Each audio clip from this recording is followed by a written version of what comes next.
attendre.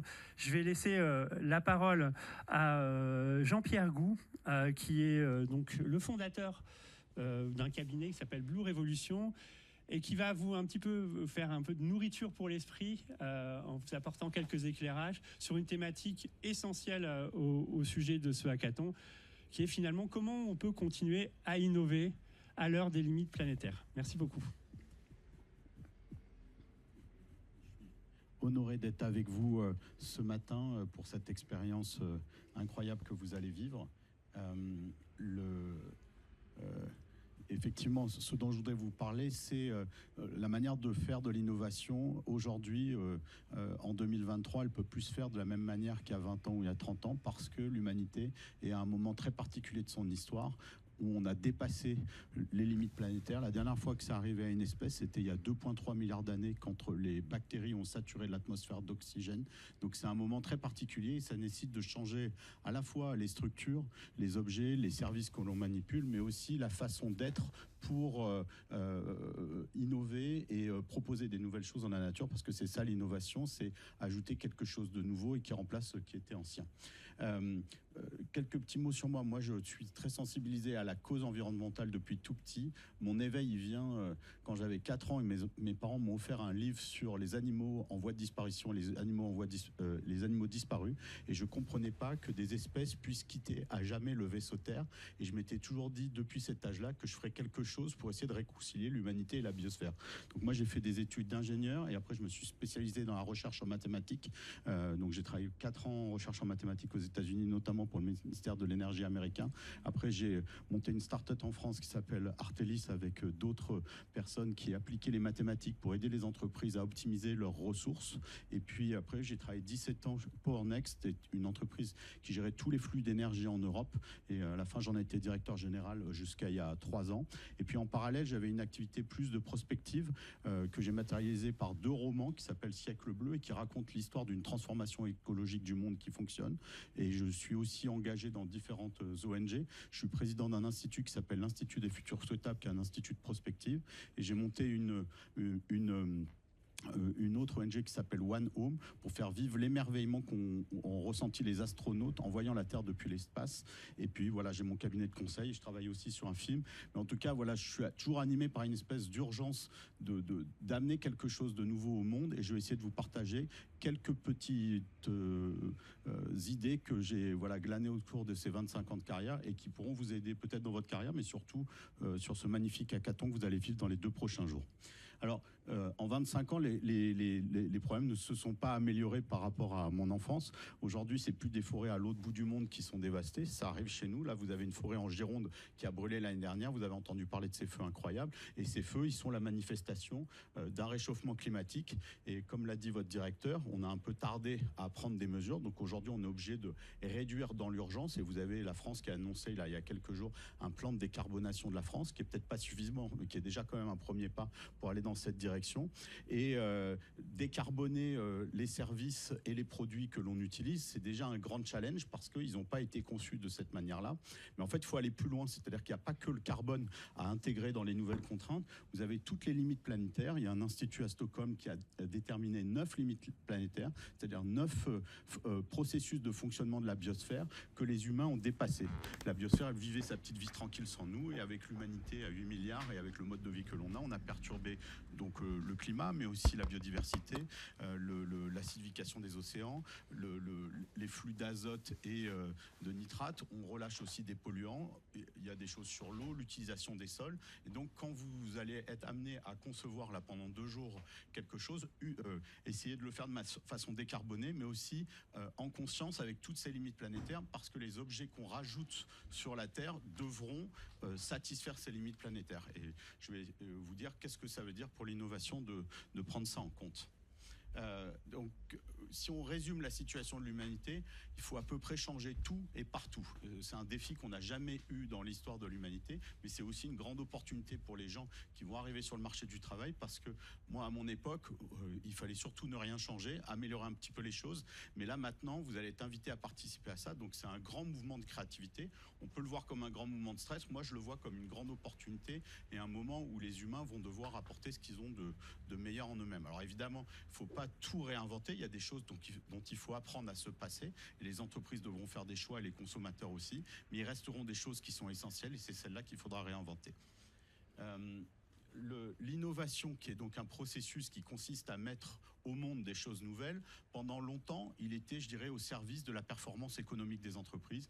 Quel nouveau produit je vais mettre qui satisfait tel besoin, plus ou moins réel, pour accroître les marges de mon entreprise. Je schématise, mais c'est comme ça qu'a été fait l'innovation pendant, on va dire, un demi-siècle, un peu depuis la Deuxième Guerre mondiale.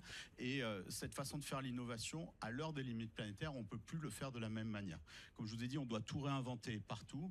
Et pour ça, ce qu'on apprend en général dans les écoles et dans les entreprises, c'est de se servir de son cerveau. C'est-à-dire, de mon point de vue d'humain, avec ce que je sais du monde, qu'est-ce que je peux mettre au monde ? Le problème, c'est que si vous faites ça juste avec votre cerveau, on risque, par les innovations, d'accroître encore la nature des problèmes que l'on cherche à résoudre.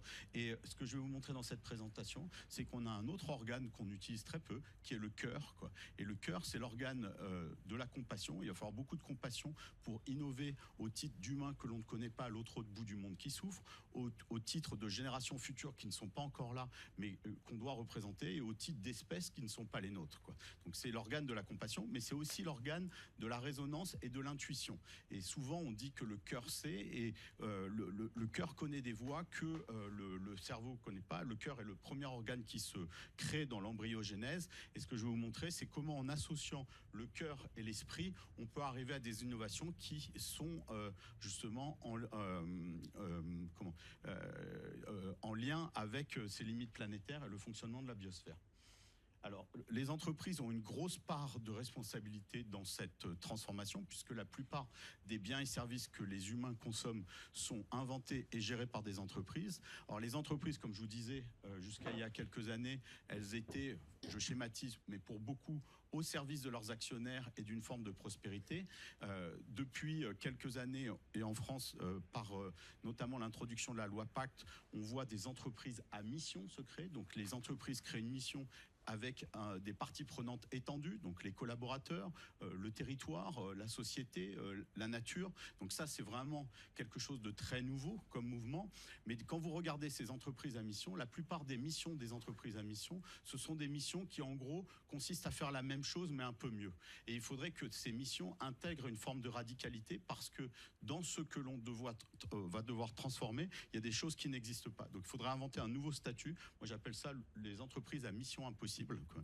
Et il faudrait donc que les entreprises prennent chacune une petite part du grand challenge, et sur cette partie-là, vraiment construire quelque chose qui n'existe pas. Le problème, quand vous construisez quelque chose qui n'existe pas, si vous réussissez pas, vous avez l'air un peu bête. Mais dans l'histoire de l'humanité, il y a eu des gens qui ont pris sur eux d'annoncer un défi et de prendre le risque que ce défi se réalise pas. Mais c'est comme ça que les choses avancent.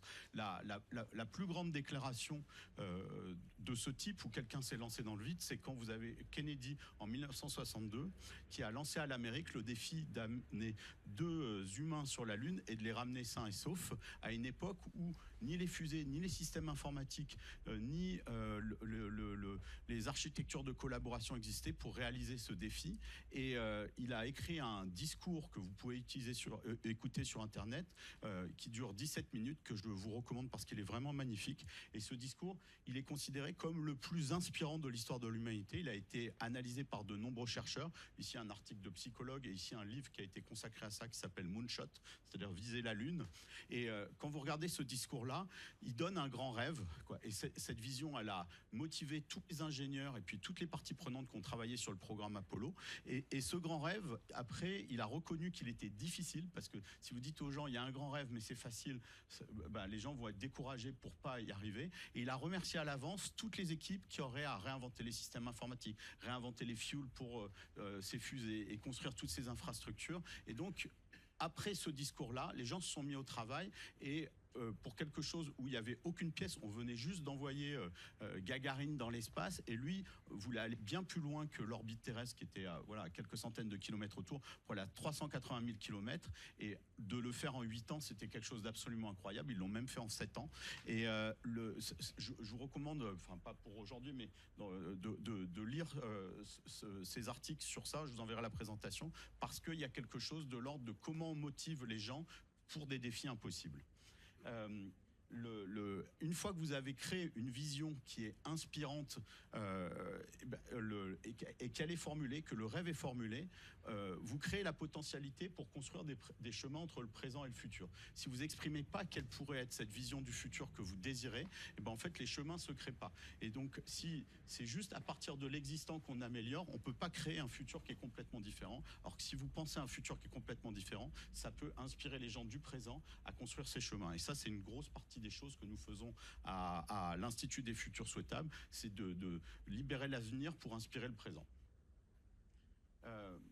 Une autre chose dont on aura besoin pour créer ces choses qui n'existent pas, c'est de la créativité individuelle. La créativité individuelle, certains considèrent que c'est un don. Donc vous avez des gens qui sont créatifs et d'autres pas. Ça a été analysé par des psychologues, qu'est-ce qu'est la créativité. Et on se rend compte que pour être dans un état de créativité, il y a un concept qui est très important, qui est le concept du flow. Alors le flow, on le trouve pas que chez des ingénieurs ou chez des publicitaires.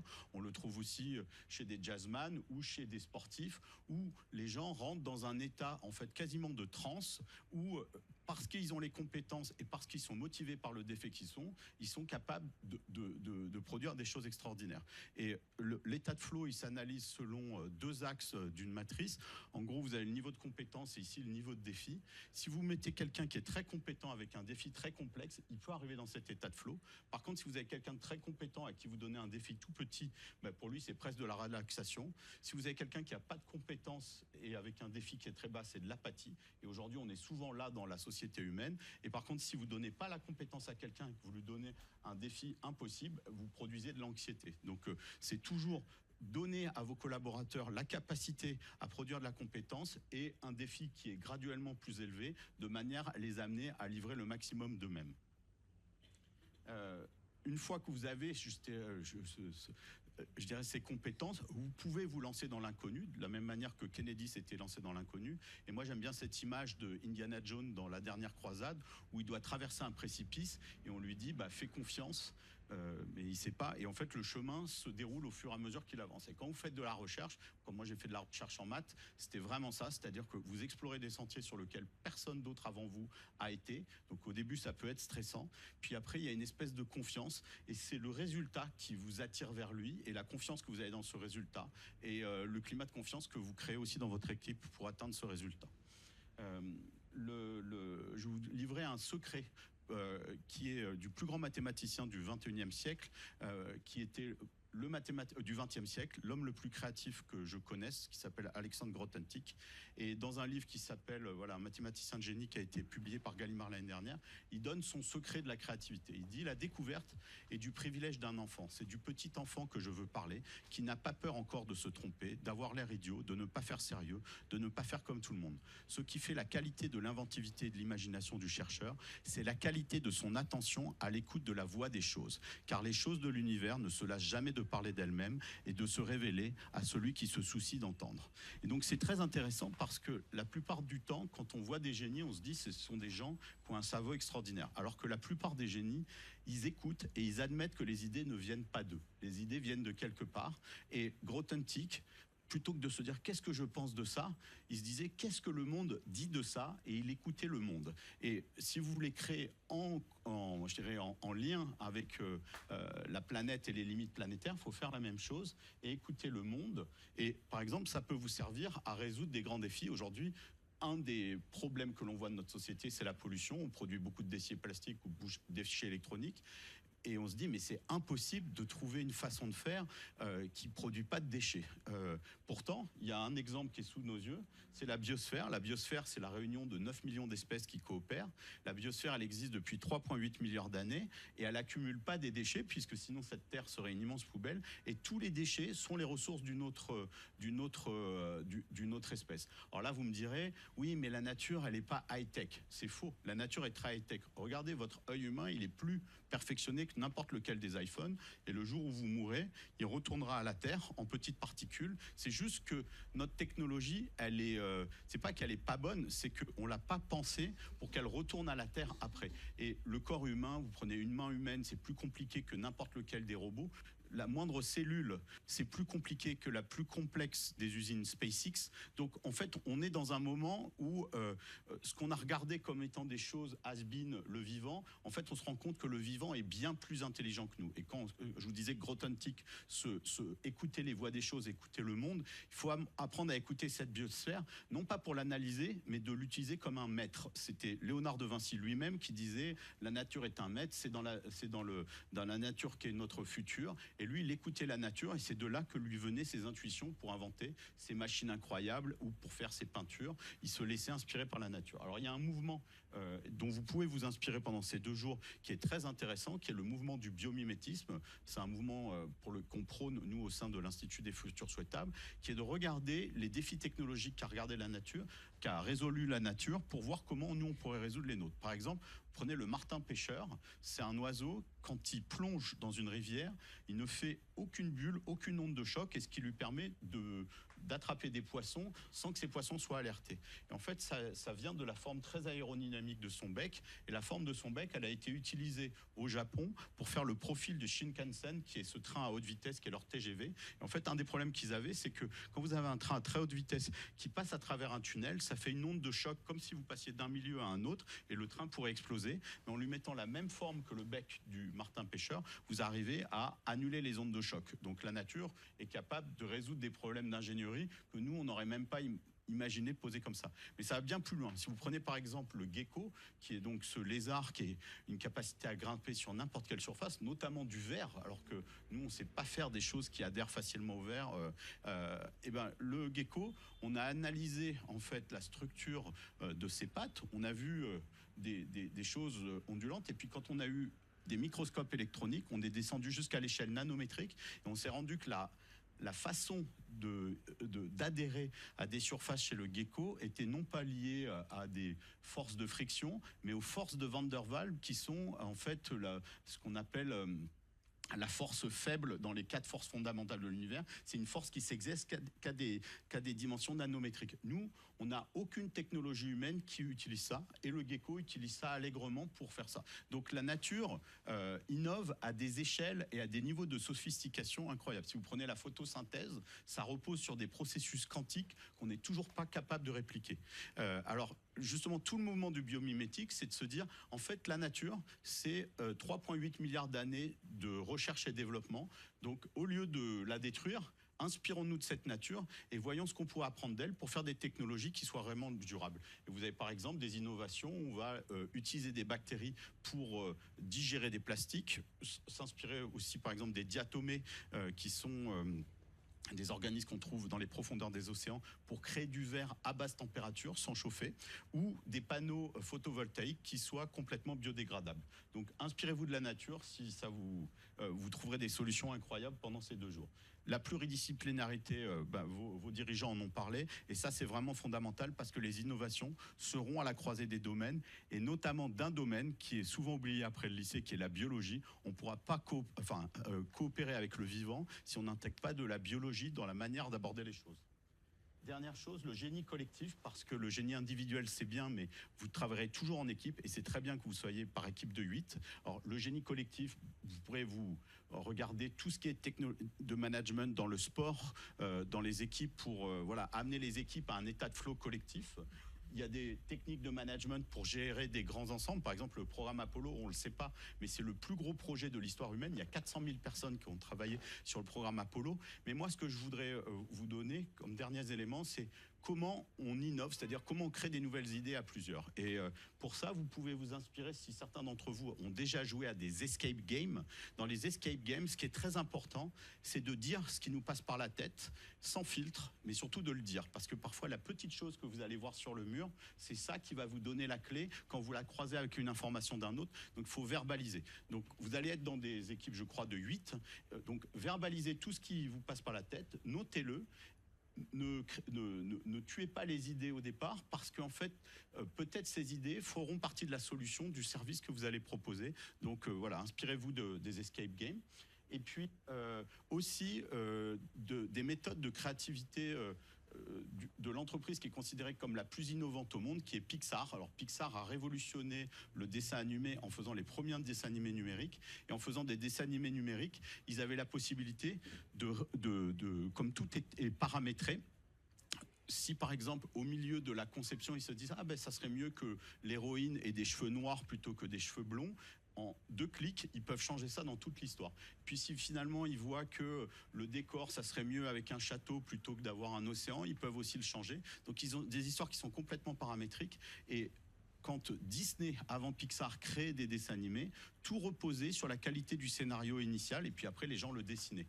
Là, chez Pixar, jusqu'à ce que le dessin animé soit terminé, à tout moment, on peut remettre en cause le scénario et les idées. Et vous, c'est pareil, ne considérez pas, quand vous allez trouver peut-être au bout de une demi-journée, une idée pour votre service, peut-être qu'une heure avant votre soutenance, vous allez trouver une meilleure idée. Il faut accepter d'aller vers cette meilleure idée, de prendre ce risque-là, de ne pas tout figer. Parce que si vous figez tout trop tôt, vous privez de ce que vous amenez, votre cœur, votre intuition, de discussion, des hasards. Parfois une blague, ça peut aussi vous débloquer certaines choses.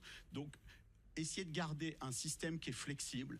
Et vous le figerez au moment de la soutenance, mais probablement la très bonne idée vous viendra tard, et gardez la place toujours. Et toujours l'écoute, parce que quelqu'un qui parle pas fort, qui est un peu timide, c'est peut-être cette personne-là qui a la grande idée à vous amener. Donc écoutez, et il y aura dans vos groupes aussi des gens qui ont plus, je dirais, des grandes gueules, mais c'est pas forcément ces gens-là qui amèneront les bonnes idées, donc il faut écouter tout le monde.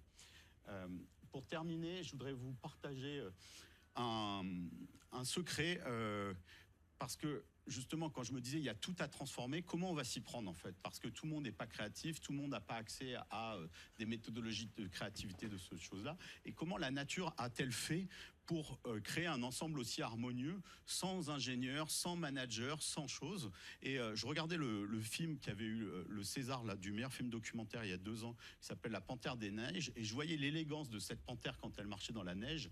Et cette élégance, pour moi, il y avait quelque chose de l'ordre du magique. Et quand on regarde le fonctionnement de la biosphère, il est aussi élégant qu'une panthère qui marche sur la neige. Et j'ai croisé ça avec une expérience d'une amie qui a travaillé dans le restaurant, le meilleur restaurant aux États-Unis, qui s'appelle le Eleven Madison Park à New York. Et ce restaurant, il a été créé par un monsieur qui s'appelle Daniel Hum. Et cette amie qui est allée travailler dans ce restaurant, le soir même, elle a commencé alors qu'elle avait aucune formation, et elle était paniquée parce qu'elle travaillait dans un restaurant qui avait 20 sur 20 dans les classements sans avoir aucune formation. Donc elle était au service au départ pour amener les plats. Et le chef, Daniel Hum, lui a dit écoutez, nous en fait tout fonctionne avec un seul principe qui s'appelle Make It Nice. Et d'ailleurs, la chaîne de ces restaurants, la maison mère, la holding, s'appelle Make It Nice. Et il dit, si vous faites les choses bien, avec le cœur, et vous vous dites, tiens, quand je marche vers le client, quand je pose mon plat, quand je lui demande la commande, quand je réponds à une question, je le fais avec élégance, comme cette panthère des neiges, en fait, vous arrivez à créer de la perfection. Et avec ce Make It Nice, et donc ce souci, en fait, de la beauté, de l'exactitude, de la justesse, et ça part du cœur, ça part pas que de la tête, vous arrivez à créer des choses qui sont élégantes et en harmonie. Et c'est sans doute de ça dont l'humanité s'est coupée. Et si vous vous reliez à ça, vous avez quelque chose de magnifique qui se produit, c'est que ce que l'on considère comme le travail devient une œuvre. Et ce passage du travail à l'œuvre, c'est ce qu'on voit dans le compagnonnage, où vous arrivez à créer des choses qui sont absolument magnifiques. Et ça passe par l'attention aux petites choses et à toutes les étapes du processus de création. Donc si j'ai pour résumer, 2 conseils pour votre hackathon, si vous voulez respecter les limites planétaires, c'est d'écouter votre cœur et d'écouter la planète, et vous allez imaginer des choses extraordinaires. Merci.